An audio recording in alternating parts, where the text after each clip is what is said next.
The path is narrow. It has always been. It will always be. Most will not walk it. Most will stand at the edge, look down its quiet length, and turn away. Not because the path is hidden, but because it demands everything. The path does not widen for comfort. It does not curve to accommodate the weak. It remains narrow, silent, uncompromising. To walk it is to walk with resolve, silent, absolute, without permission, without applause, without witness. Because the way belongs to no one, and yet it is offered to any man willing to give up what the world clings to. Distraction, gone. Comfort, gone. Approval, gone. Identity, gone. Noise, gone. What remains is breath, step, strike, return. The mind must narrow like the path, straight, direct, uninterrupted. The undisciplined scatter. They are pulled by every movement, every noise, every whisper of comfort. Their eyes move before the body moves. Their mind trembles before the hand is raised. Their spirit fractures before the blade is drawn. But the warrior does not scatter. He does not explain himself to the world. He does not consult the crowd. He does not debate with the useless voice of fear. He walks, narrow, still, unmoved. This is not Stoicism in theory. It is not discipline as performance. It is not strength for show. This is survival. This is the law. This is how you exist on the edge and remain. A man cannot walk a narrow path while carrying everything. He cannot move cleanly while holding noise. He cannot strike while gripping comfort. Everything unnecessary must fall away. Thought that does not serve, cut. Emotion that clouds, cut. Attachments that slow, cut. Until the step is light, until the gaze is straight, until the hand is free, until the breath is deep. This is the way. Solitude teaches this first, not because solitude is beautiful, not because it is poetic, but because solitude is honest. There is no one to perform for, no distraction to blame, no audience to impress. In solitude, you meet yourself. You meet the exact shape of your weakness. You meet the precise weight of your attachments. You meet the noise that you have mistaken for yourself. And if you are a warrior, you cut. The weak distract themselves. They run from the silence. They run back into noise, back into comfort, back into the arms of the world that feeds on their confusion. But the one who stays, sees. The one who stays, sharpens. The one who stays begins the long, brutal, simple work of becoming real. This is where the path begins. This is where the sword is forged. This is where the mind learns to stand alone. It does not happen quickly. It does not happen once. It happens every breath, every step, every moment the world tempts you to wander, and you refuse.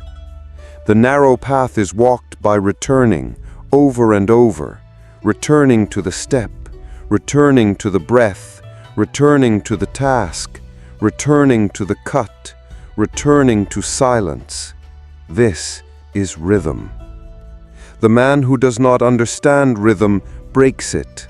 He moves too soon, too late. He speaks when he should be silent. He holds when he should release. He swings when the opening is already closed. But the one who studies rhythm begins to see, begins to feel, begins to move not from thought, but from alignment. When the moment expands, he expands. When it contracts, he contracts. When it opens, he strikes. When it closes, he returns. No force, no effort, no hesitation. This is not talent. This is not luck. This is not mystery. This is the reward for the one who refuses distraction, the one who sharpens instead of scattering, the one who listens instead of reacting.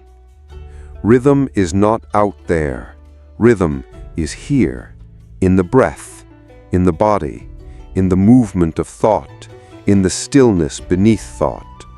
The one who listens to it survives. The one who ignores it breaks. This is why formlessness is the highest form. Not the absence of discipline, but discipline taken so deep that it no longer looks like discipline.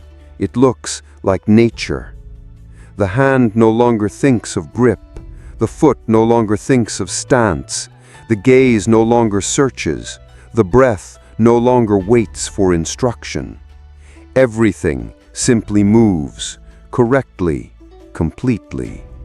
Form appears when it must. Form dissolves when it is done. This is the end of resistance. This is the end of drag. This is the death of hesitation.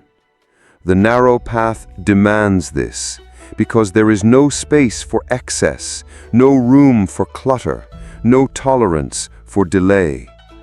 The warrior does not arrive at mastery by addition. He arrives by subtraction. The unnecessary thought, gone. The unnecessary motion, gone. The unnecessary identity, gone. Until there is only what is required, only what is true, only the next breath, only the next step. This is not sacrifice. This is not loss. This is freedom. The man who needs nothing is free. The man who carries nothing moves without weight. The man who holds nothing cannot be broken. The path is narrow. It must be. It should be.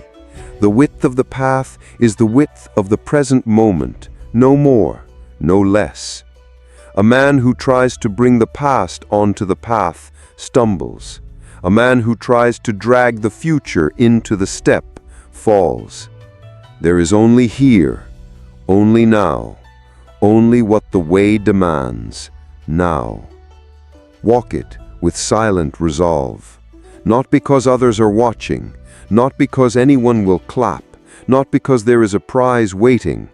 Walk it because it is the only way to live clean, to move clean, to strike true, to die empty. The world will not understand this. They will tell you to widen the path, to soften it, to decorate it, to make it more comfortable, more acceptable, more like them. Ignore them. They are already lost. You walk.